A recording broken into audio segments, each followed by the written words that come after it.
오늘 수요 성경 공부에 오신 우리 성도님들을 진심으로 환영합니다.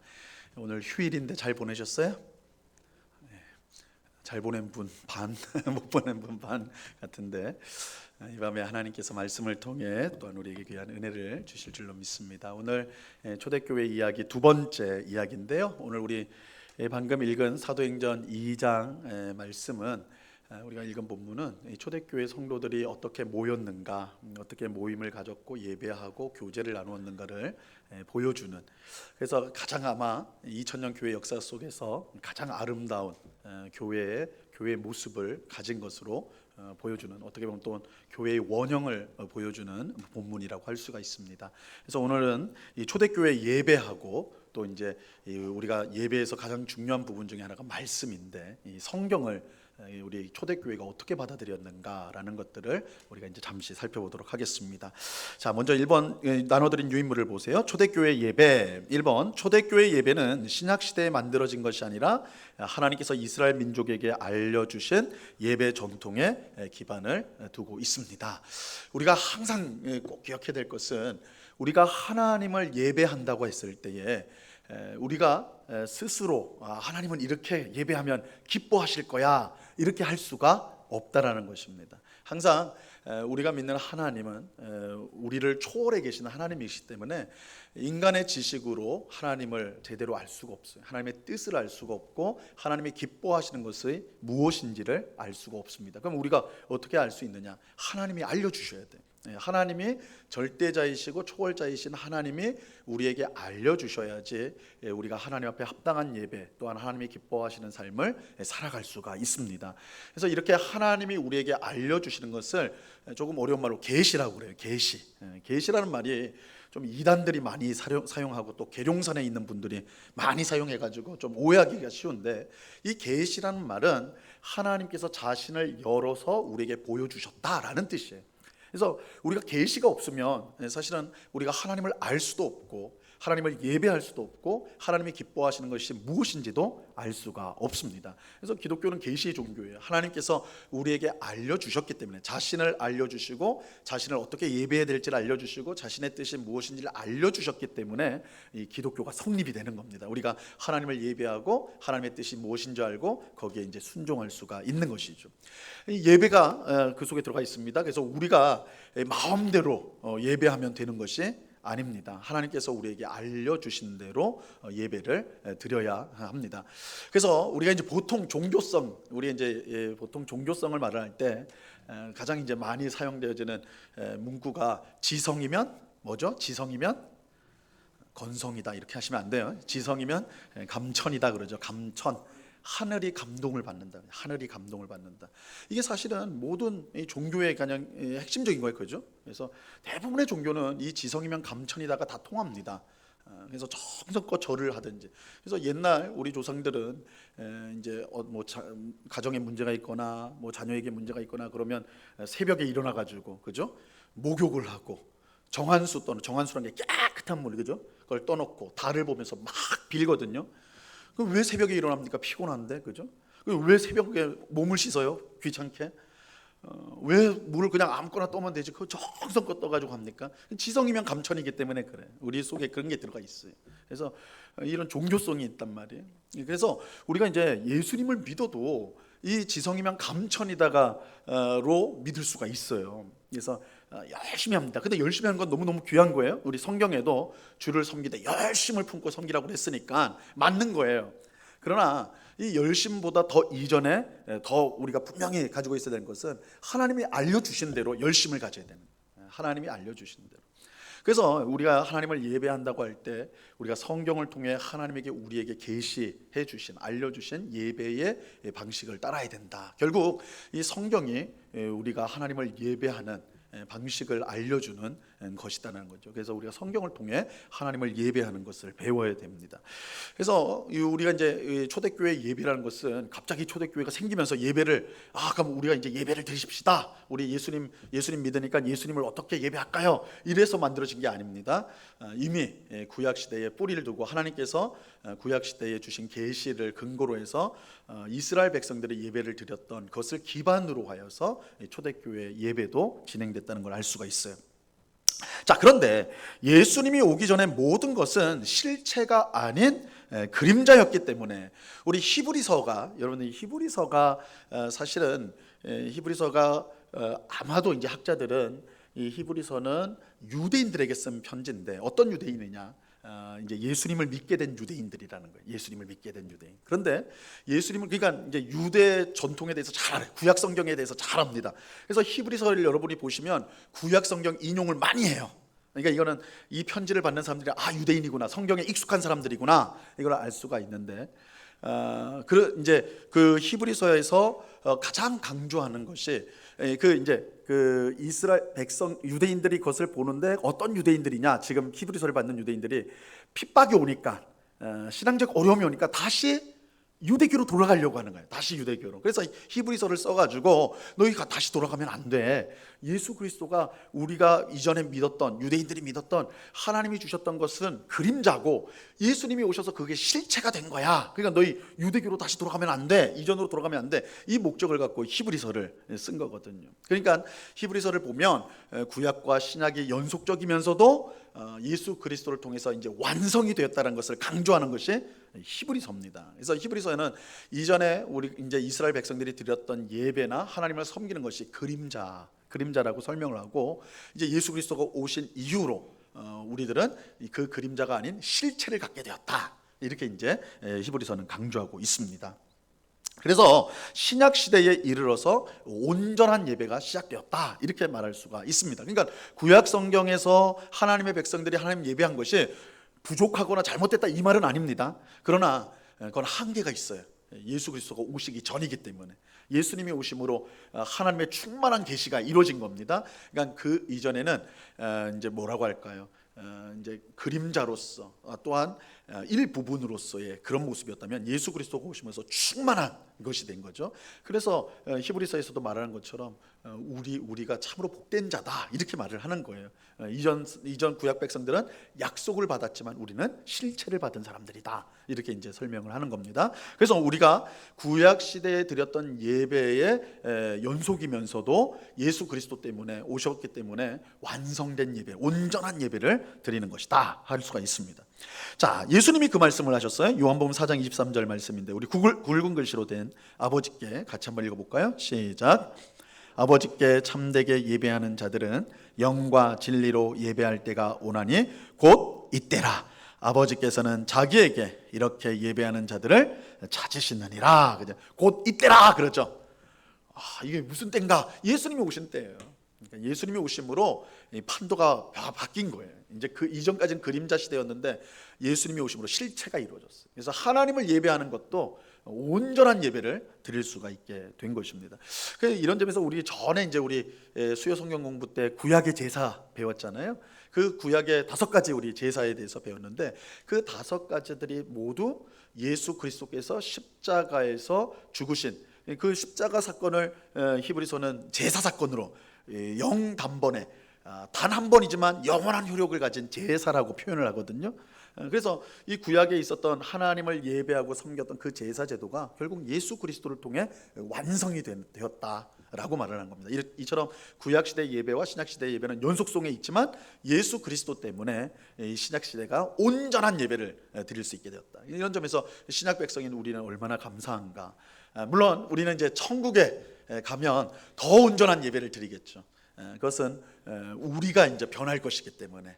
지금은 우리가 예수 그리스도가 오시는 온전한 예배를 드릴 수 있지만, 우리는 여전히 죄에 붙잡혀 있는, 죄 가운데 연약함에 넘어질 수밖에 없는 연약한 존재이기 때문에 하나님을 예배한다고 할 때도 부족함이 있습니다. 그러나 천상에 이제 우리가 천국에 올라가서 요한계시록이 보여주는 것처럼 천상에서 하나님을 예배할 때, 그러니까 천국에서 하나님을 예배할 때는 우리도 온전한 존재가 되기 때문에 죄에서 완전히 이제 풀려나고 하나님을 온전히 사랑하는, 지금도 우리 성도님들 다 하나님 사랑하시지만 우리 마음 가운데 부족함이 있죠.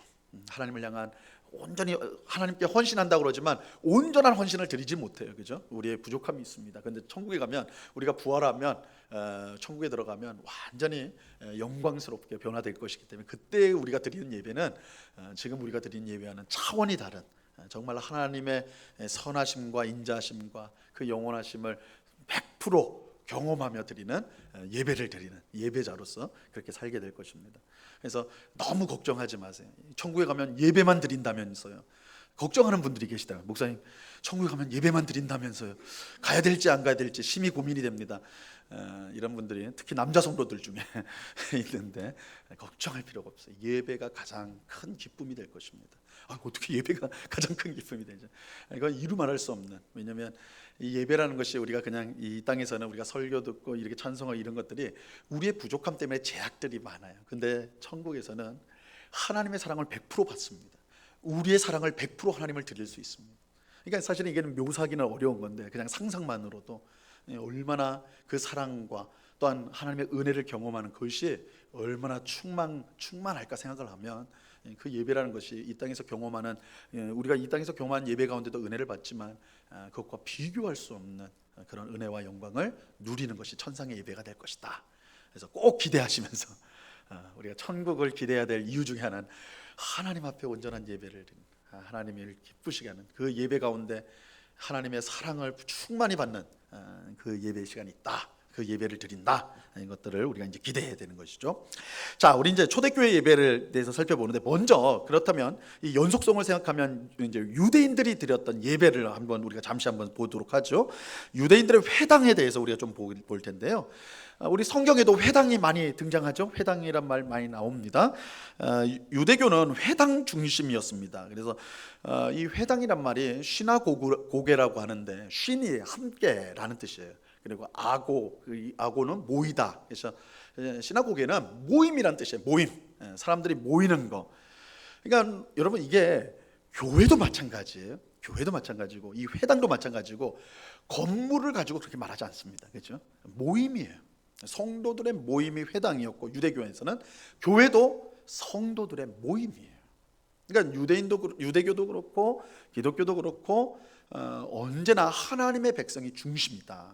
이게 나중에 이제 기독교가 공인이 되고 인정을 받고 국교가 되고 기독교가 힘을 세니까 그때부터 뭘 해요? 교회를 짓기 시작한 거예요. 교회를 짓는데 그냥 어떻게 지어요? 화려하고 웅장하게 짓는 거예요. 하나님의 영광을 위해서. 이건 우리 한국교회에서도 많이 보셨죠, 그죠? 그러니까 사실 성전 건축이란 말은 굉장히 조심해야 되는 말이에요. 성전 건축이란 말은 정확하지 않습니다. 우리는 성전을 만들 필요가 없어요. 성전이란 말이 뭡니까? 제사 드리는 곳이에요. 거룩한 제사를 드리는 곳이야. 성전이란 말이 제사 드리는 전이란 말이 아니에요, 그죠? 그러니까 우린 제사 안 드리잖아요. 성전 건축하면 제사를 드려야 되는데 제사도 안 드리는데 성전이라고 하면 안 되는 거거든요. 예배당이 맞습니다. 근데 왜 성전 건축이라고 할까요? 그래야지 뭔가 있는 것 같잖아요. 그러니까 막 헌신한다, 막 헌금하도록 하기 위해서. 그러니까 사실 올바른 게 아니에요. 그러니까 어떤 건물이나 이런 것들이 되어진 것은 초대교회, 우리는 좀 이따 보겠지만 초대교회에서도 생소한 거예요. 뭐 그런 형편도 안 되긴 했지만 언제나 사람이었습니다. 성도였어요. 유대교도 마찬가지였다는 거예요. 그러니까 회당이 건물이 회당이 아니에요. 사람이 모인 게 회당이었다는 거예요. 교회도 마찬가지입니다. 교회도 에클레시아라고 그러죠. 사람들이 모여지는 거예요. 부르심을 받은 자들이 모여졌다. 그래서 이런 꼭 그거 우리가 꼭 기억해야 돼요. 물론 예배당을 사랑하고 아름답게 예배당을 세워서 우리 후세대들까지 같이 예배를 잘하고 교육도 잘하고 이렇게 하는 건 귀중합니다. 목사님, 교회는 성전도 아니고 아무것도 아니니까 그냥 천박치고 합시다. 물론 그럴 수도 있죠.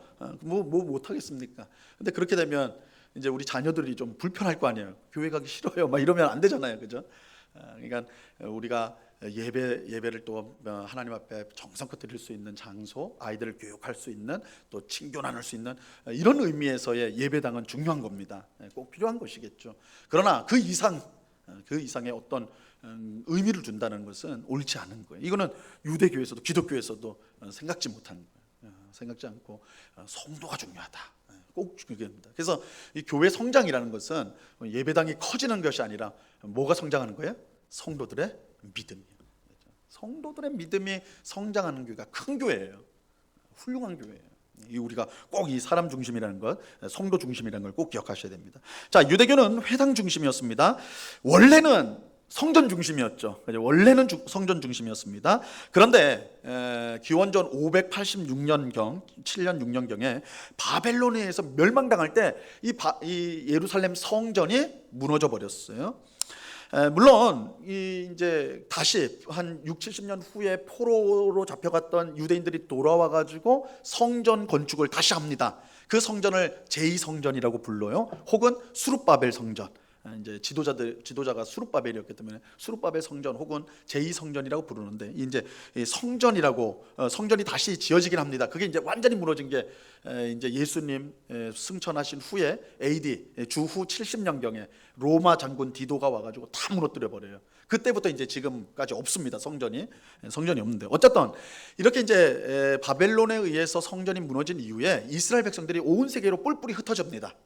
그 사람들을 디아스포라 유대인이라고 그래요. 디아스포라, 흩어졌습니다. 다 여러 나라로. 그래서 지금도요, 유대인들이 전 세계에 다 퍼져 있습니다. 전 세계에 많이 퍼져 있어요. 뭐 우리나라엔 별로 없는 것 같은데, 하여튼 유대인들이 어디 가도, 뭐 미국에 가도, 그죠? 유럽에 가도 어디서나 유대인들이 많이 살고 있고, 또 유대인들은 그 나라에 굉장히 경제적으로 큰 힘을 발휘하는 경우가 많이 있습니다. 하여튼 이제 흩어진 경우가 이제 바벨론에서 멸망당했을 때부터 이미 시작이 되었어요. 그런데 그들이 이제 흩어졌을 때 이들은 하나님 백성 아닙니까, 그죠? 하나님 백성이면 하나님을 예배해야 되고 말씀 배워야 되거든요. 그래서 만든 게 회당이에요. 회당을 만들었습니다. 자, 이 흩어진 유대인들은 예배와 성경 공부, 자녀 교육, 교제를 위해 자기가 사는 지역에 회당을 만들었습니다. 근데 이 좀 우습게도, 좀 우습다고 해야 되나요? 회당은 어떻게 해야 만들 수 있느냐? 그 지역에 남자 유대인 10명이 있어야 됩니다. 이게 참 지독하게 남녀 차별적인, 그죠? 여자 유대인이 999명이 있어도 안 돼요. 남자가 10명이 있어야 돼요. 이 조건이에요. 남자 10명이 모여야지 회당을 구성할 수가 있었습니다. 우리가 이제 사도행전 16장에 보면 흥미롭게도 바울이 빌립보에 도착했는데, 바울은 언제나 어떤 큰 도시에 가면 회당부터 찾았습니다. 회당에 가가지고 유대인들에게 복음을 먼저 전하고 그들이 받지 않으면 이방인으로 갔어요. 이게 항상 전략이었는데, 빌립보에 가서도 당연히 회당을 찾았겠죠. 근데 회당을 못 찾습니다.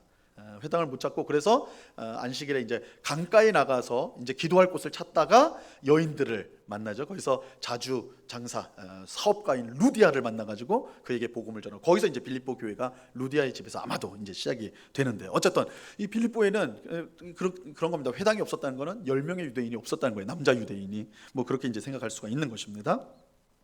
자, 회당은 유대인의 생활의 중심지였습니다. 이 많은 유대인이 살았던 큰 도시에는 당연히 여러 개의 회당이 있었습니다. 그래서 뭐 예루살렘만 해도 수백 개가 있었다고 그래요. 회당이. 그래서 회당이 이제 유대인들이 많은 곳은 많이 세웠고요. 중요한 것은 예수님도 회당에서 활동을 하셨고 사도 바울도 회당에서 활동을 했다는 거예요. 예수님은 나사렛 회당과 가버나움 회당에서 말씀을 가르쳤고, 바울은 선교를 하는 각 지역마다 회당에 먼저 들어가서 복음을 전하였습니다. 자, 2번을 보세요.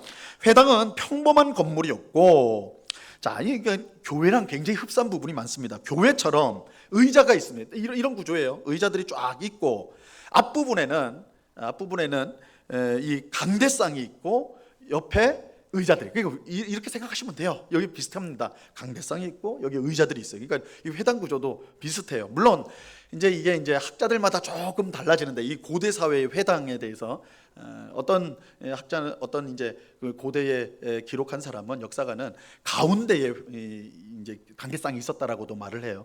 지금은 마이크가 있어가지고 이렇게 소리가 크잖아요, 그죠? 근데 옛날에는 마이크가 없지 않습니까? 그러니까 모든 사람에게 소리가 들리려면 아마 가운데 있지 않았겠냐, 이렇게 이제 주장하는 분도 있는데, 어쨌든 뭐 앞 아니면 가운데 있었어요. 자, 그리고 이제 이 의자가 이렇게 있는데, 여러분 이 의자는요, 지금은 우리 이제 이제 설교자, 예배 인도자하고 기도 인도자가 올라오죠. 뭐 강사 말씀 전하는 목사님 오시면 또 같이 앉아 있고 그랬잖아요. 보통 회당에서는 이 자리가 특별 좌석이에요. 왜냐하면 높이 있잖아요. 지금 딱 우리도 높이 있죠. 이 자리가 다 주목되죠. 우리는 다 주목받는 거 싫어하니까, 여기 앉아 있는 게 가시방석까지 가시도 없는데 의자가 불편하고 막 그러잖아요. 빨리 내려가고 싶어 하시는데, 유대인들 특별히 이제 바리새인들, 서기관들, 이런 종교 지도자들은 뽐내는 걸 좋아했잖아요. 드러내기를 좋아했거든요. 그래서 회당에 오면 어디 앉아요? 여기 앉는 거예요. 여기. 사람들이 다 쳐다보는. 그래서 예수님이 책망하죠. 회당의 높은 자리에 앉는 것을 즐겨하는 서기관들과 바리새인들 책망을 하죠. 이 바로 이 회당 앞에 있는 특별 좌석을 말하는 겁니다. 이 앞자리에 있는 것을 저는 너무 비방하지 마세요. 이제 기능 때문에 올라와 있는 거니까 제가 뭐 드러내고 싶어서 앞에 있는 건 아닙니다. 자, 그래서 회당의 높은 자리에 앉지 말라고 하셨죠. 예수님 마태복음 23장 6절에서 맨 앞에는 성경을 넣어두는 나무 궤가 있었습니다. 일종의 유대인들에게는 지성소와 같은 역할을 하는 거예요. 법궤. 이제 성전이 있을 때는 지성소 안에 법궤가 있었습니다. 그죠? 법궤 안에 십계명이 들어가 있고 뭐 이렇게 이제 되는데 회당에서는 그 비슷하게 나무 궤가 있는데 그 안에 성경을 넣었습니다. 성경은 오늘 우리들은 대부분 이런 이제 성경 책으로 생각을 하잖아요. 이 고대 당시에는 이렇게 만들 수가 없습니다. 그죠? 이렇게 만들 수가 없으니까 두루마리였어요. 보통은 두루마리. 그래서 이 두루마리가 최대 한 권, 이제 뭐 이사야서나 이런 큰 거는 아마 잘라야 됐을 거고, 웬만한 분량의 이제 중간 사이즈 성경은 하나의 두루마리 들어가는데 두루마리가 한 10m 돼요. 10m. 굉장히 길죠. 여기서 펼치기 시작하면 여기까지 가는 거예요. 그러니까 여러분들 우리가 얼마나 복 받은지 몰라요. 앉아가지고 66권을 다 보고 있는 거 아닙니까? 거기는 성경 한 권이 그런 거예요. 한 권이. 그러니까 그 궤에 두루마리가 몇 개 있겠죠, 그죠?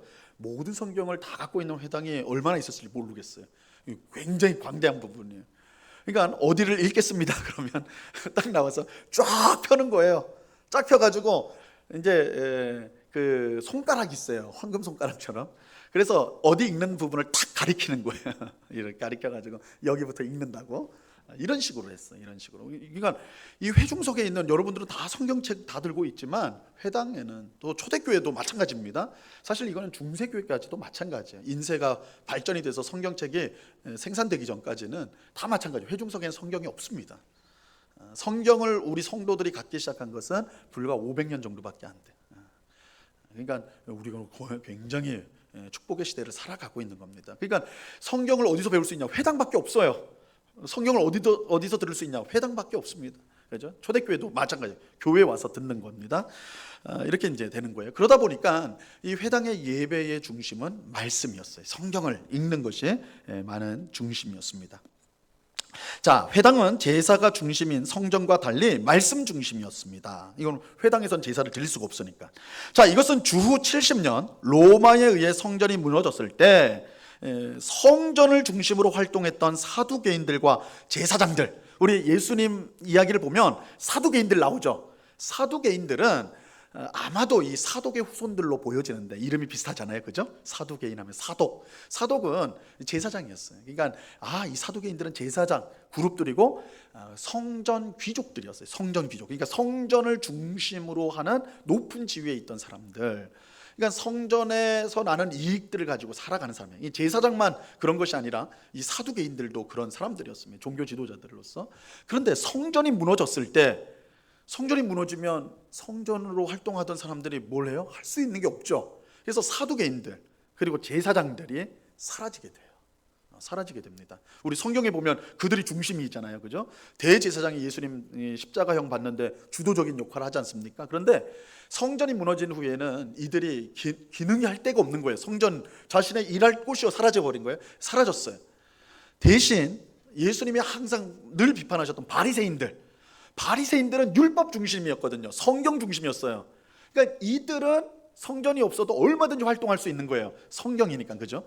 그래서 이 70년 이후에는 유대인들의 주류가 이 바리새파들이 잡습니다. 그래서 유대인들의 굉장히 말씀 중심의 종교가 되는 게 이런 변화가 일어나요. 이전에는 성전 중심이었다면 성전이 무너지고 나서는 말씀 중심의 종교가 되었다. 이거는 이제 기독교도 사실은 이제 이런 부분은 비슷하다고 할 수가 있는 것이죠. 헌금함이 있었는데 이것도 우리 교회랑 너무 비슷합니다. 우리 헌금함이 어디 있죠? 교회 들어올 때 헌금함 바로 있죠. 회당도 그랬어요. 입구 열면 딱 예배당 딱 2개가 있어요. 2개. 그래서 한 개는 예루살렘 교회를 위해서. 이 예루살렘 교회는 그러니까 예루살렘 회당이죠. 예루살렘은 유대인들에게는 거룩한 땅이에요.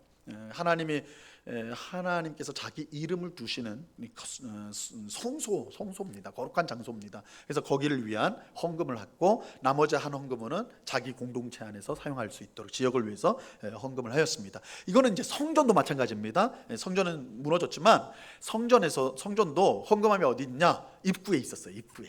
그래서 딱 성전을 들어가면 입구에, 제가 정확히 기억이 안 나는데 열 몇 개가 있어요. 헌금함이 쫙 종류마다, 뭐 오늘 우리식으로 뭐 감사헌금, 주일헌금 뭐 이런 식으로 쫙 있어요. 그럼 거기 가서 이제 헌금을 목적에 따라 했습니다. 예수님께서 가난한 과부의 2렙돈 헌금을 칭찬하셨잖아요. 그때가 예수님이 성전 맞은편에 서서 헌금하는 사람을 본 거예요. 그렇게 쳐다보신 거예요. 그래서 우리 정교사님도 그 앞에서 쳐다보고 있으니까 잘 헌금하시고 그렇게 예수님이 그렇게 좀 뻔히 보고 계셨던 것 같아요. 그것도 생각해보면 좀 흥미로운 장면이에요, 그죠? 예수님이 헌금 넣는 사람들을 계속 쳐다보시면서 평가를 하시잖아요, 그죠? 자, 어쨌든 이 헌금함이 딱 우리 교회의 딱 구조다, 이렇게 생각하시면 됩니다. 3번 보세요. 회당의 공적 예배는 당연히 안식일 날 했고, 평일엔 월요일과 목요일에도 드려졌다고 합니다. 예배는 기도와 찬양, 성경 봉독, 설교 등이 예배의 요소였고, 예배할 때는 남녀가 이제 구분이 됐습니다. 그래서 남자가 한쪽, 여자가 한쪽, 이렇게 그 사이에 벽이 있든지 혹은 그 커튼이 있든지 이렇게 이제 구분이 됐어요. 이게 우리 한국 초대교회가 이랬습니다. 한국 초대교회가 우리 조선 후기에 말경에 들어왔잖아요. 그러다 보니까 이때는 이제 양반이 있었고 천민도 있었고, 그리고 남녀 칠석 부동석, 그죠? 같이 앉아 있으면 안 된다 분명했지 않습니까? 그래서 교회에서도 따로 앉았어요. 따로 앉았습니다. 딱 구분을 줘가지고 앉았는데, 이제 그게 이제 해방 이후에 이제 막 이제 시대 되면서 이제 완전히 이제 바뀌었지만, 우리 초대교회에서도, 우리 한국 초대교회에서도 남녀가 딱 구별되어져서 예배를 하였습니다. 이게 이제 비슷했던 거예요. 자, 해당의 예배 순서는 이렇습니다. 제일 먼저 이제 쉐마라는 말은 들으라라는 건데, 이 쉐마를 낭독하게 됩니다. 이게 신명기 6장 4절과 9절 말씀, 또 신명기 11장 13절에서 21절, 민수기 15장 37절에서 41절, 이 쉐마를 낭독을 합니다. 그 다음에 이제 기도를 하게 됩니다. 기도를 하는데 기도문이 있어요.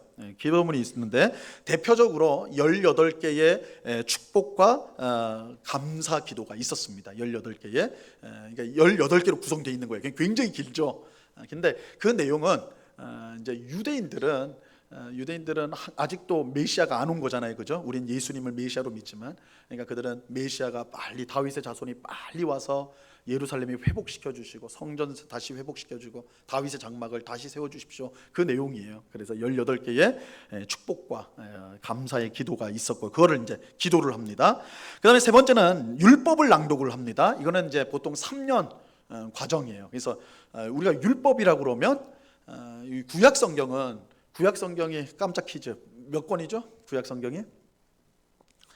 이거는 제가 몇 년을 해도 쉽지 않네요, 그죠? 몇 권이에요, 몇 권? 39권, 그죠? 39권. 신약 27권, 그렇죠? 3, 9, 27입니다. 이렇게 외우면 쉬워요. 그래서 구약만 외우시면 돼. 3, 9, 27, 39권인데, 유대인들한테 한번 물어보세요. 성경이 몇 권입니까? 3권이에요. 세 부분으로 구분이 됩니다. 세 부분. 그래서 율법서가 있고, 그 다음에 선지서가 있어요. 선지서. 그리고 성문서라고 있어요. 성문서. 그러니까 거룩한 문서인데, 여기는 뭐 시편이나 뭐 이런 것들이 이제 다 들어가는, 지혜서 뭐 이런 것들이 들어가는 게 딱 세 부분입니다. 세 부분으로 되어 있어요. 그 중에 이제 율법서, 이거는 모세오경이라고 하는데, 창세기, 출애굽기, 레위기, 민수기, 신명기, 이 5권을 율법이라고 합니다. 율법서, 토라라고 그래서 율법서라고 하는데, 그거를 3년에 걸쳐서 쫙 읽는 거예요. 예배 시간에. 그때는 성경을 안 갖고 있으니까. 그래서 집에서 성경 읽어오세요 할 수가 없습니다. 성경 일독했어요, 이거 없어요. 할 수가 없어요. 성경이 없으니까 회당에 와서 말씀을 듣는 겁니다. 그러니까 회당 예배 때 성경을 많이 낭독을 했습니다. 이게 오늘날 우리 예배에서는 이제 약화된 부분이죠. 오늘날은 우리가 성경을 뭐 한 장, 2장 이렇게 읽는 식은 없습니다. 그죠? 성시 교독을 하고, 그게 이제 우리가 성시 교독할 때 성경 교독을 하죠. 교독문을 하죠. 이게 남아있는 거예요. 원래 성경을 읽었던 것이 좀 축약해서 남아있는 게 그 전통이고, 우리가 이제 보통 설교 본문만 읽게 되는데 예전에 초대교회도 마찬가지고 성경 본문을 읽는 것이 많았습니다. 그래서 율법서를 읽고 선지서를 읽고 또 이제 초대교회에서는 이제 사도의 편지를 읽고 복음서 읽고 이런 식으로. 그래서 교회에 오면 성경을 읽어줬어요. 그러면 성경을 듣고 배우는 것입니다. 회당에 그렇게 되어졌습니다. 자, 그래서 율법을 낭독한 다음에 선지서를 한 부분을 읽고 이제 그 선지서를 읽은 다음에 뭘 하냐면 설명을 해줘요. 그러니까 이거는 설교자겠죠. 근데 이게 상당히 개방적이었습니다. 그래서 오늘날처럼 저희가 뭐 목사나 거기도 물론 랍비들이 있으니까 랍비들이 있어서 이제 이걸 해설을 해주는데 그냥 지정된 랍비가 있어서 그 사람만 주구장창하는 게 아니라 그냥 어느 지역에서 온 사람이라도 그 사람이 말씀에 대한 실력이 있다 보이면 당신 할 말이 있느냐? 그러면 말을 할 수가 있었어요. 해설을 해줄 수가 있었습니다. 바울이 그래요. 사도행전에 보면 회당에 갔는데 바울을 보고 당신 오늘 우리가 읽은 말씀 가지고 할 얘기가 있느냐? 그럼 바울이 딱 이때다 해가지고 복음을 전하죠. 그 구약 말씀을 근거로 해서 복음을 전해요. 이런 회당의 예배가 이런 전통이 있었기 때문에 그렇습니다. 그래서 이런 설교가 있습니다. 권면이 있고 마지막으로 이제 감사 기도를 하고 마치게 되는 것입니다. 자, 그러면 이제 이 회당 예배였는데 초대교회 예배를 좀 보도록 하겠습니다. 초대교회는요, 초기에는 저녁에 모였습니다. 우리는 지금 다 오전 중에 모이죠. 당연히 주일 오전. 우리 딱 예배 시간 하면 딱 주일 오전이란 우리가 딱 있는데 제가 이제 지난주에 엊그저께죠. 엊그저께 제가 이제 우리 노회에 이제 두 부분으로 나눠져 있거든요. 노회가 시찰로 나눠 있는데 한 지역에 제가 시찰장입니다. 그래서 새로 개척하는 교회가 있어가지고 이제 한 목사님하고 같이 갔어요. 거기 가가지고 이제 목사님 이제 만나서 어떻게 이제 개척하게 됐느냐, 우리 지역에 있는 교회이긴 그래서 이야기를 대화를 나누는데 딱 되게 주목되는 게 주보를 딱 보는데 예배 시간이 오후 2시예요. 그래서 보통은 오전에 우리가 보통 예배하는데 한국 교회는 대부분 그런데 오후 2시에 한 게 더 특이하다. 왜 그렇게 하느냐? 거기 이제 아마 젊은 성도님들 많지는 않지만 하여튼 젊은 성도님들이네요. 우리가 오전에는 주일날은 좀 쉬고 오후에 딱 모인다는 거예요. 그래서 그래 그것도 맞다 이렇게 그게 그 교회의 특성인 거죠. 그래서 오후 2시에 모인다. 그래서 좀 되게 생소하게 좀 새롭게 이제 다가왔는데 초대교회는요 저녁에 모였어요. 처음에는 저녁에 모였습니다. 근데 이게 오전에 모이기 싫어가지고 그렇게 한 건 아니에요. 이게 어쩔 수 없었어요. 왜냐하면 초대교회 성도들은 처음에는요, 이게 다 유대인들 아닙니까? 처음에는. 나중에 이제 이방인들에게 복음이 전해졌죠. 처음에는 유대인들이었기 때문에 그들은요, 예수님을 믿은 성도도 회당 예배에 참여를 했습니다. 그래서 안식일 날 예배를 드렸어요. 안식일 날. 성전에서 예배를 드렸어요. 처음에는. 사도행전에서는. 성전에도 가고 회당에도 가고. 그런데 우리 예수님 믿는 사람들이잖아요. 그러니까 유대인하고 똑같이 할 수는 없는 겁니다. 그런데 예수님이 언제 부활하세요? 금요일날 십자가에 못 박히고 주일날, 일요일날 새벽에 부활하시죠. 초대교회 성도들이 이 주일이 예수님이 부활한 날이다. 이 중요성을 알게 된 겁니다. 그래서 그날에도 예배를 드리게 된 거예요. 그러니까 초대교회 성도들은 이틀 예배 드린 겁니다. 안식일에도 예배 드리고 그 다음날 일요일에도 예배를 드렸는데 중요한 건 안식일은 쉬는 날이에요. 토요일날. 그런데 지금은 이제 다르죠. 근데 일요일은요 일하는 날이에요. 일하는 날. 그러니까 오늘 우리 식으로 하면 월요일입니다. 그러니까 초대교회 성도들은 이제 안식일인 토요일 날 예배드리고 그 다음 날 일하는 날에도 예배를 드렸는데 기독교 예배죠. 기독교인들이 모여서 예배 드렸는데 그때는 일을 해야 되니까 언제 모여요? 저녁에 모인 거예요. 물론 새벽에 모이기도 했는데 새벽에 모이는데 그건 또 너무 피곤하니까 그래서 또 저녁에 이렇게 이제 모였습니다. 처음에는 이제 그렇게 시작이 된 것입니다. 자, 그렇게 이제 안식일과 주일 모두 예배를 하다가 점차 주일 예배로 이제 예배만 드리게 되었어요. 초대교회 성도들이 일요일을 주일로 부르면서 이 주의 날이라고 성경에 되어 있습니다. 주의 날. 그래서 한 주의 첫날이라고 표현되기도 하고 주의 날이라고도 표현하고요. 이제 주일이라고 이렇게 이제 부르기 시작했는데 그날에 그들이 예배하기 시작한 것은 말씀드린 대로 예수님이 부활하셨기 때문에 그래요. 부활하셨다.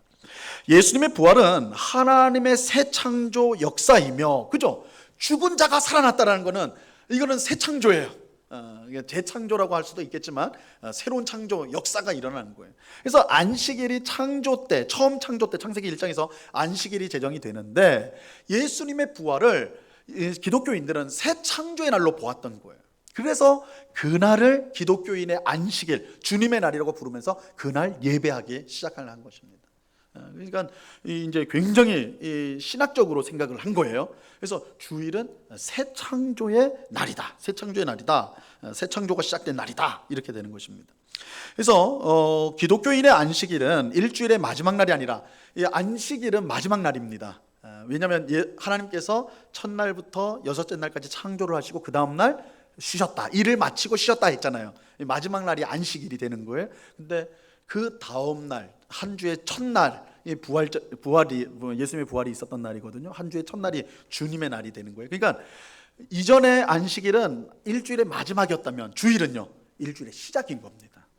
시작이 되어서 어떤 의미가 되냐면 새 창조의 은혜를 입은 성도들이 이제 앞으로 나머지 우리에게 주어질 여섯째 날들을 이 새 창조의 은혜와 역사, 복음을 증거하도록 그 일을 준비하고 또 그렇게 이제 하나님을 예배하는 그런 굉장히 적극적인, 내가 한 주간 수고해가지고 오늘 쉬는구나, 쉬기도 하지만 안식일이니까 쉬기도 하지만 그런 의미와 함께 내가 앞으로 이제 내가 첫날이니까 첫날 예배드리고 나머지 날들을 주님을 위해서 더 적극적으로 새 창조의 은혜를 증거하는 삶을 살아야 되겠다, 이렇게 다짐을 하는 날이 되는 거예요. 그래서 이 유대인의 안식하고 기독교인의 주일은 굉장히 의미상 마지막 날과 첫날이라는 굉장히 중요한 변화가 일어나게 된 것이죠.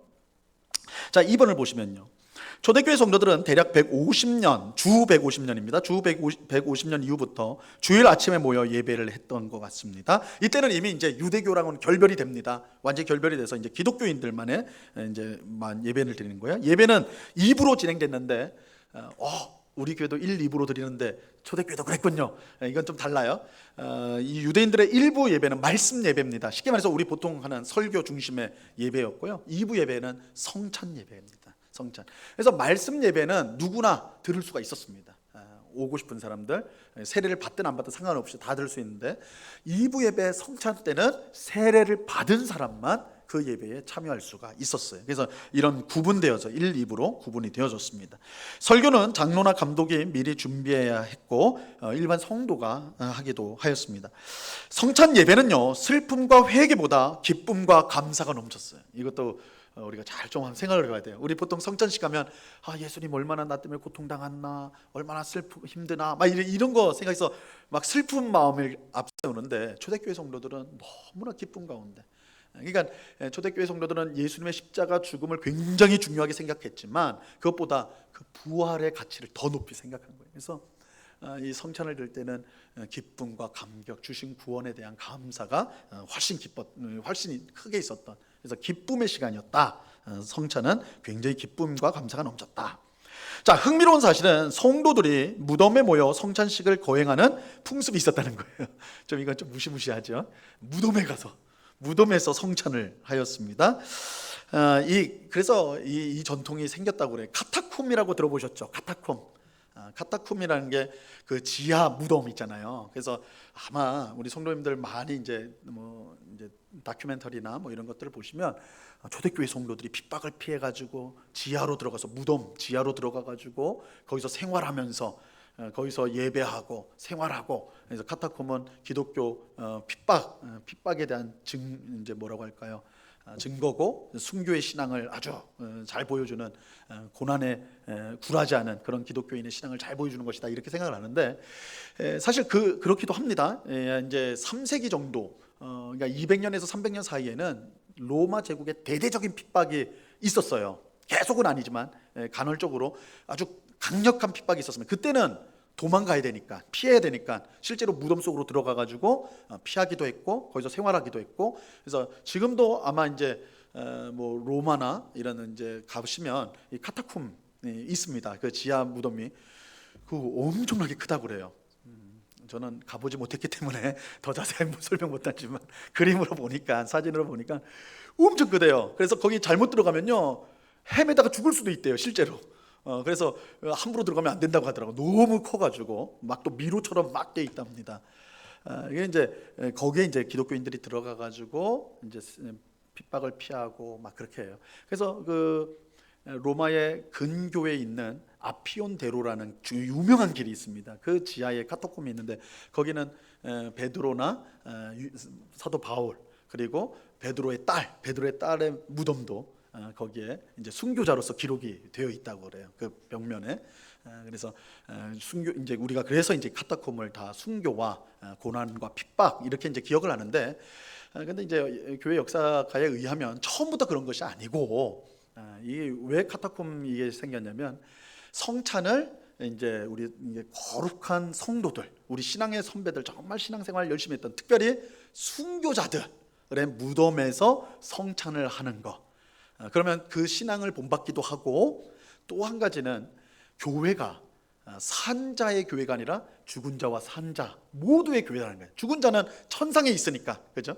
그래서 그것을 표현하기 위해서 이렇게 순교자의 무덤에서 성찬을 했던 것이 이제 근거가 돼가지고 나중에 이제 이런 카타콤 이야기들이 많이 이제 회자되었다 이렇게 이제 말을 합니다. 어쨌든 이렇게 이제 조금 우리가 생각할 때는 무슨 무덤에서 성찬식을 하나 했지만 그런 의도가 있었다. 근데 이게 폐도 있어요. 폐도 어떤 폐겠습니까? 그러니까 순교자나 이런 무덤에서 한때 정말 산자와 죽은 자가 다 하나님 앞에서 성찬하고 예배합니다. 아주 신학적으로 귀한 건데 나중에 되면 어떻게 되냐면 이 순교자의 무덤에 있으면 하나님이 더 은혜 주시는 거 아닌가. 그래서 성인을 숭배하고 또 성인이 거쳤던 무덤 속에 자기 성인이 거쳤던 옷이나 뭐 이런 것들이 있잖아요, 그죠? 그걸 성물이 되는 거예요, 성물. 그래서 그걸 가지고 있으면 어떤 효력이 있다. 막 이런 것처럼 그런 우상 숭배들이 일어나게 돼요. 그래서 우리가 아는 것처럼 중세 교회가 굉장히 심각했죠. 그래서 중세 교회의 성당들 있잖아요. 성당들의 자랑은 뭐냐면 성물을 얼마나 많이 가지고 있느냐, 혹은 성인들의 뼈가 얼마나 많이 있느냐, 이걸로 경쟁을 했어요. 근데 재밌는 거는 이제 예수님의 십자가 나무 있잖아요. 그 지금도 유럽에 예수님의 십자가 나무 가지고 있는 성당들이 있습니다. 그 얼마나 그겁니까? 우리 주님께서 못 박혔던 십자가 성물이잖아요, 성물. 그런데 그 성물 있는 교회들 다 합치면 십자가가 몇 개 나온다 하잖아요. 몇 개 나온대. 그러니까 사람의 욕망이라는 게 그런 우상숭배 있을 수 없는 일 사실은. 근데 이게 이제 초대교회가 우리가 초대교회를 본받자 돌아가자 이렇게 하지만 사실 초대교회 안에 이런 혼돈도 있었어요. 잘못된 모습으로 발전할 수 있는, 그들은 순수하게 했어도 나중에 후세들에게 착각을 줄 수 있는 그런 모습도 있었다. 우리가 이제 알 수가 있습니다. 자, 초대교회에서 부활절은 가장 중요한 절기였습니다. 주일을 그렇게 바꿀 정도로 중요한, 안식일을 바꿀 정도로 중요했죠. 새로 믿은 자들에게 세례를 베풀었습니다. 그래서 이 부활절이 세례를 베풉니다. 우리 교회도 부활절에 세례를 베풀죠. 이게 이제 초대교회 이미 시작이 된 겁니다. 세례를 준비하는 사람들을 위해 부활절 전에 일정 기간 고행과 금식을 하게 했는데요. 이게 오늘날 우리 보통 하는 사순절, 여러분 사순절 40일 제2의 수요일부터 시작해가지고 40일 동안 뭐 그때 금식합시다, 뭐 TV도 보지 맙시다, 막 이런 거 많이 하시죠. 이제 이 전통이 이때 생기는 거예요. 렌트라고 그래가지고 사순절 전통. 근데 우리 종교개혁자들은 그거 배척했습니다. 종교개혁자들은 사순절에 대해서, 사순절뿐만 아니에요. 종교개혁자들은 모든 절기, 성경에 있는 어떤 특별한 날들을 그렇게 특별하게 하면 안 된다. 모든 날이 주님의 날이다. 이 의식을 가졌습니다. 그래서 오늘날 이제 교회들이 사순절을 굉장히 중요하게 여기는 건 사실은 우리 개신교로서는 좀 당황스러운 일이에요.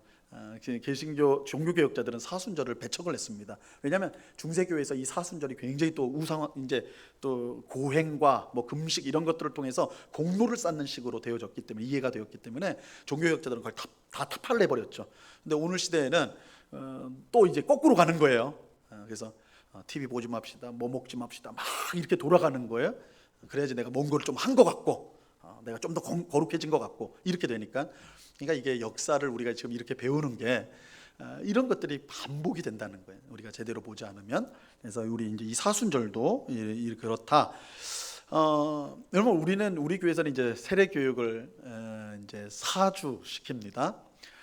그리고 이제 교회법에 의해서, 우리 교회법을 지켜서 학습 교인이 되려면 6개월 동안 예배를 잘 드려야 되고요.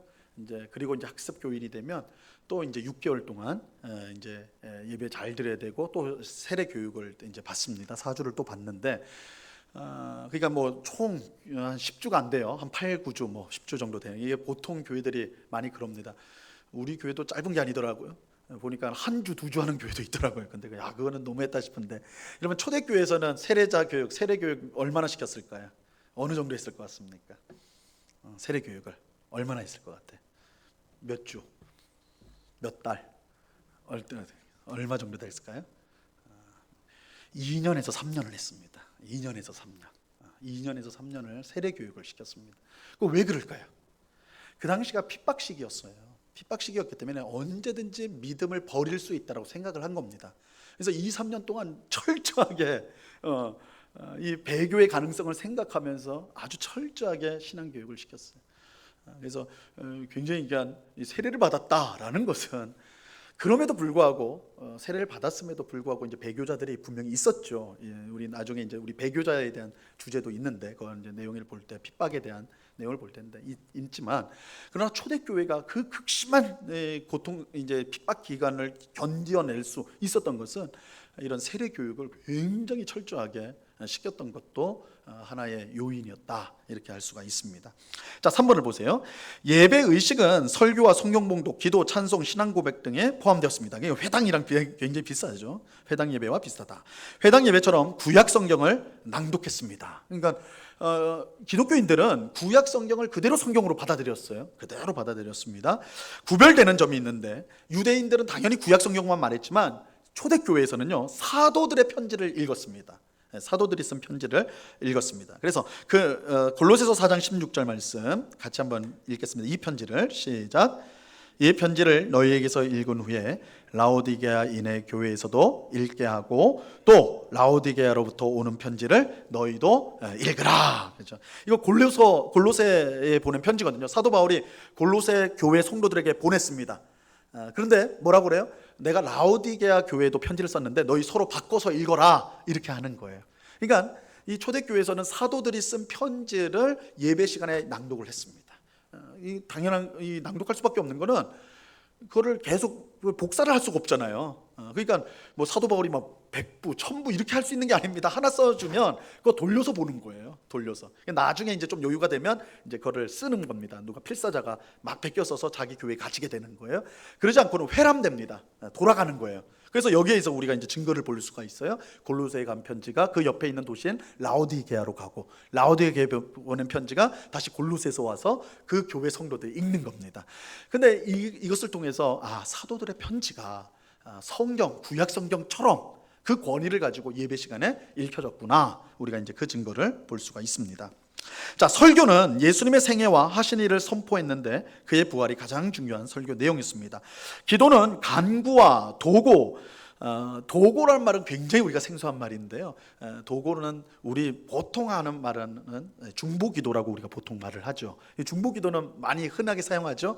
그러나 이것도 우리가 좀 꼼꼼하게 생각해 보면 중보기도는 예수님만 할 수가 있는 기도예요. 왜냐하면 유일한 중보자가 예수님입니다. 그래서 우리 성도가 하는 기도, 다른 사람을 위해 하는 기도는 엄밀한 의미에서 중보기도라고 말할 수는 없어요. 우리는 중보자가 아니기 때문에 그냥 돕는 기도죠. 누구를 위해서 하는 기도. 그래서 이거를 이제 한자어로 좀 어렵지만 도고기도라고 부릅니다. 이 성경에도 이 용어가 나와요. 도고를 해라, 이렇게 나오는데, 근데 우리 한국에서는 너무 이제 중보기도라는 말이 흔해져 가지고 이제 뭐 그거 쓰는다고 제가 째려보지 않으니까 쓰시되, 근데 내가 중보자가 아니다. 그죠? 중보자는 예수님밖에 없어요. 하나님과 우리 죄인 사이의 중보자는 예수님밖에 없기 때문에 예수님의 기도만이 중보의 기도라고 우리가 이제 엄격하게는 그렇게 말할 수가 있습니다. 자, 그래서 이제 간구와 도고, 감사의 내용으로 기도를 드렸습니다. 찬양은 구약의 시편 찬송을 불렀습니다. 그리고 시편 찬송과 함께 그리스도의 찬송시를 불렀는데, 이 찬송시가 빌립보서 2장 6절에서 11절에 들어가 있어요. 너희는 그리스도의 마음을 품으라. 그는 근본 하나님과 본체시나 그와 동등됨을 취할 것으로 여기지 아니하시고, 그 자기를 낮춰, 이렇게 있죠. 그 말씀이 찬송시예요. 그래서 초대교회 성도들이 불렀던 찬송시를 바울이 인용해서 빌립보서 안에 집어넣은 겁니다. 그래서 초대교회 성도들이 이 노래를 불렀구나. 멜로디는 몰라요. 어떻게 불렀는지 그건 모르겠는데 그 가사가 이제 들어와 있는 겁니다. 그래서 여러분 성경 안에, 신약 성경 안에도 찬송시들이 몇 가지 들어가 있습니다. 그리스도의 찬송시, 이게 예배 시간에 불러졌던 것입니다. 그래서 시편 찬송과 그리스도 찬송시. 신앙 고백은 중요한 순서였는데 예수님에 대한 고백, 주는 그리스도시요 살아계신 하나님의 아들입니다. 마태복음 16장 16절에서 베드로가 예수님에 대해 고백했죠. 이 고백을, 신앙을 고백을 했는데 이것이 점차 이제 신학적으로 깊어지면서 삼위일체 하나님을 고백하게 되었습니다. 성부 하나님, 성자 하나님, 성령 하나님으로 고백하게 되는데 그것이 가장 잘 처음으로 형성된 게 사도신경이에요. 사도신경. 그래서 사도신경은 그 유래를, 사도신경이니까 이름 그대로 사도들이 만들었다 그러죠. 그래서 사도신경이요, 여러분 12줄입니다. 12줄. 왜 12줄일까요? 12사도니까. 그렇죠? 그래서 사도들이 한 날 모여가지고 우리 신앙 고백을 만들어 보십시다. 그래가지고 한 사람씩 다 한 줄씩 하게 한 거예요. 그래서 12줄 사도신경이 나왔다라는 전설이 있는데 전설은 언제나 확증은 못합니다. 그래서 사도신경이 있는데 문제는 사도신경은 성령님에 대한 고백은 너무 짧아요. 성령을 믿사오며 거기 끝나요. 그죠? 그 거룩한 공교회와 물론 그 뒤에 나오는 내용들이 성령의 역사와 관련이 분명히 있습니다. 그럼에도 불구하고 성부 하나님의 고백, 성부 하나님에 대해서도 짧죠. 전능하사 천지를 만드신 하나님 아버지를 내가 믿사오며, 그게 첫 부분, 그게 성부에 대한 부분이거든요. 그 다음에 그 외아들 우리 주 예수 그리스도를 믿사오냐는 쫙 나오잖아요. 그죠? 예수님에 대한 내용이 너무 하고, 아버지 하나님은 그저 좀 중간되고, 성령님은 성령을 믿사오며 하고 끝나버려요. 그러다 보니까 이 삼위일체 하나님이신데, 그래서 이제 나중에 이제 교회 회의를 통해 가지고 사도신경이 이제 덧붙여집니다. 살이 이제 그 뼈대 위에 덧붙여져요. 그래서 이제 뒤에 우리 3쪽 제일 위에 보면 니케아 콘스탄티노플 신경이라고 이제 신경이 만들어지는데 거기에는 성령에 대한 고백들이 쫙 이제 분량이 나옵니다. 그래서 이렇게 신앙 고백 내용들이 점점 더 성경을 근거로 해서 이제 온전한 모습으로 구성되어 가는 것입니다. 자, 4번, 초대교회는 가정을 예배당으로 삼았습니다. 그래서 가정교회라고 부릅니다. 가정교회라고 부르는데, 하지만 이것은 의도적인 것보다는 상황적이었어요. 가정교회가 좋다, 가정이 중요하니까 가정교회를 하자, 아니에요. 그래서 그런 게 아니고 모일 곳이 마땅치가 않았어요. 처음에는 회당에서 모였다고 그랬죠. 근데 유대인들이 싫어하니까 이제 분리가 돼버린 겁니다. 그런데 교회를 짓자니, 따로 교회를 짓자니 초대교회 성도들이 처음에 막 부요하고 이러질 못했어요. 이제 통계에 보면 대략 이 초대교회 구성원 중에 70%가 노예들입니다. 노예들이 왜 그렇게 많았을까요? 교회는 차별이 없잖아요. 갈라디아서 3장 28절에서 뭐라고 합니까? 예수 그리스도 안에는 남자도 여자도 주인도 종도 헬라인도 유대인도 모두 하나다 그러잖아요. 하나다. 그러니까 노예들이요 늘 물건 취급받았는데, 옛날에 노예는요 이름도 없었습니다. 첫째, 둘째 이렇게 불렸어요. 우리 성경에 빌레몬서 있습니다. 빌레몬서. 혹시 집에 돌아가셔서 한번 보세요. 목사님 자야죠. 어떻게 성경을 봅니까? 빌레몬서는 읽는데 2분도 안 걸려요. 25절밖에 안 돼요. 딱 한 장짜리인데 이 빌레몬서는 굉장히 흥미로운 거예요. 빌레몬이라는 사람 집에 가정교회가 있었습니다. 가정교회. 근데 빌레몬의 종이요 도망쳤어요. 그래서 근데 도망쳤는데 누구를 만났냐? 바울을 만나요. 감옥에서. 그래서 바울에게 전도돼요. 근데 얘기를 하다 보니까 내가 빌레몬을 아는데 빌레몬을 어떻게 아세요? 내가 전도한 사람이야. 그랬더니 빌레몬이 제 주인이었습니다. 이렇게 돼버린 거예요. 그래서 바울이 다시 보내요. 빌레몬한테 오네시모를 보내거든요. 그래서 보내면서 용서해라. 도망친 노예지만 용서해라. 당시 도망친 노예는 죽였거든요. 보통 죽이거나 뭐 하여튼 완전히 그거 해버렸거든요. 근데 용서해라. 내 형제다 그래요. 형제다. 왜냐면 나한테 형제니까 너한테도 형제다. 빌레몬서는 굉장한 그 당시에 이 노예 제도하고 초대교회가 어떻게 그거를 이제 했는가 그걸 보여주는데, 거기서 이제 오네시모라는 종 이름인데, 오네시모가요 뜻이 뭐냐면 유익하다예요. 유익하다. 유익하다. 이익. 그러니까 종 이름을 지어도 그렇게 짓는 거예요. 주인이 나한테 이익이 되라고 넌 이익이다 이렇게 되는 거예요. 넌 돈이다 뭐 이런 거 있잖아요. 그래서 그러니까 이 노예라는 것이 정말 열악했거든요. 그런데 초대교회 안에 들어오면 한 성도예요. 주인하고 같이 그렇게 하나님을 섬겨요. 교회 안에서 평등하게. 얼마나 좋습니까? 노예들이, 그죠? 그래서 많은 노예들이 처음에 유입이 됩니다. 초대교회에 많이 되어졌어요. 자, 그렇기 때문에 이제 당연히 재정적으로는 부유하지 못했고, 그래서 교회가 이제 부자 성도들이 자신의 집을 내놨습니다. 자기 집에서 주일날 모이도록 한 거예요. 그래서 가정예배가 된 거예요. 그래서 오늘날 한국교회 안에 또 가정예배 운동이 있어요. 가정예배 좀 들어보셨죠? 다른 교회에서 가정예배 한다고 하셨죠? 가정예배로 돌아가야 됩니다. 근데 이거는 성경을 잘못 아시는 거예요. 그렇죠? 가정교회는 하려고 해서 한 게 아니에요. 그 상황 때문에 그렇게 되어졌던 부분입니다. 자, 그래서 빌레몬서 말씀드린 빌레몬서에 보면 내 집에 있는 교회, 그래서 가정교회가 있었다. 그리고 나중에 돼서야 이제 기독교가 공인되고 나서야 예배당이 번듯하게 지어지기 시작합니다. 그리고 이제 국교가 됐을 때는 이제 그때부터는 이제 경쟁이 붙죠. 아주 화려하고 큰 예배당이 그때부터 지어지기 시작하는 거예요. 자, 5번 초대교회가 급속하게 확장되는 과정에서 주변 사람들의 터무니없는 오해를 받았는데요. 성찬을 할 때 어떻게 해요? 주님의 살과 피를 먹고 마신다 그러죠. 이렇게 하니까 어떤 소문이 났냐면 기독교인들은 사람을 먹는다. 우리 같으면 이거 말도 안 되는 생각이라 하지만 실제로 그렇게 소문이 났어요. 기독교인들은 사람을 먹는다, 이런 소문이 났습니다. 또 비슷하게 성도들이 서로를 향해 형제자매라고 불러요. 아이도 어른도 노인도 서로를 향해 형제요 자매요 그러거든요. 그리고 우리 여러분들 바울 서신 보면 서로 거룩한 입맞춤으로 인사하라 그래요. 그죠? 그러니까 서로 입맞춤으로 인사를 했어요. 저 사람들을 다 보니까 형제요 자매요 하면서 입 맞추는 걸 보니까 야, 저 자들은 근친상간하는 자들이다, 몹쓸 사람들이다. 실제로 그 소문이 퍼지게 됩니다. 또 교회에는 어떤 형상물이나 그림 같은 게 없었어요. 어떤 거 없었습니다. 당연히 하나님 보이지 않는 하나님이니까. 그래서 기독교인들을 당시 사람들은 무신론자라고 그랬습니다. 무신론자. 오늘날에는 그냥 저희가 나 신 안 믿으니까 무신론자 이렇게 하죠. 고대 사회에서 무신론자들은 아주 악한 자들이었어요. 그러니까 신을 안 믿는다는 거는 어떤 신이냐는 이제 자기가 선택을 해야 되겠지, 선택을 하든 해야 되겠지만, 신을 안 믿는 무신론자는 이건 사람의 됨됨이가 안 된 사람으로 간주가 되었습니다. 근데 기독교인들이 무신론자처럼 보였던 거예요. 그 사람들이 볼 때는. 왜 신상도 없죠? 뭐도 없잖아요. 예배당에 갔더니 아무것도 없어. 그냥 강단만 있어. 그러니까 무신론자들이다, 저들이.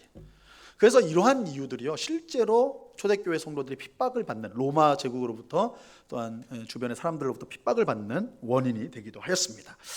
자, 그러면 이제 우리 나머지 신약 성경의 정정화를 좀 짧게 볼게요. 1번, 초대교회는 처음부터 구약 성경을 하나님 말씀으로 여겨서 기독교 정경으로 받아들였습니다. 구약 성경의 정경화는 주후 90년경에 있었던 얌리아 회의를 통해서 이제 구약 39권, 유대인들의 세 부분이죠. 이것이 확정이 되었습니다. 이후 신약 성경의 정경화가 이루어졌는데, 정경화라는 것은, 정경은 권위 있는, 그죠? 하나님이 주신 말씀, 이런 것단 말이에요.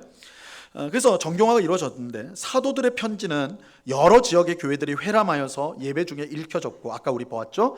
점점 기독교의 정경으로 받아들여지게 됩니다. 그래서 여러분들 복음서도 그렇고 사도행전도 그렇고 나머지 편지들도 그렇고 대부분 이 성경은 사도의 전통 위에 서 있습니다. 사도의 전통이 있어요. 그래서 마태가 예수님의 제자, 사도죠, 그죠? 마가는요? 마가는 사실은 예수님 제자는 아니었어요. 누구 제자입니까? 이제 제자라고 말하기는 좀 모호한데 바울하고 함께 있었고 베드로와 함께 있었습니다. 그래서 베드로에게 말씀을 들어서 쓴 것이 마가복음입니다. 그래서 이 사도적 전통에 있는 거예요. 누가도 마찬가지입니다. 누가는 누구랑 같이 있었어요? 바울하고 같이 있었죠.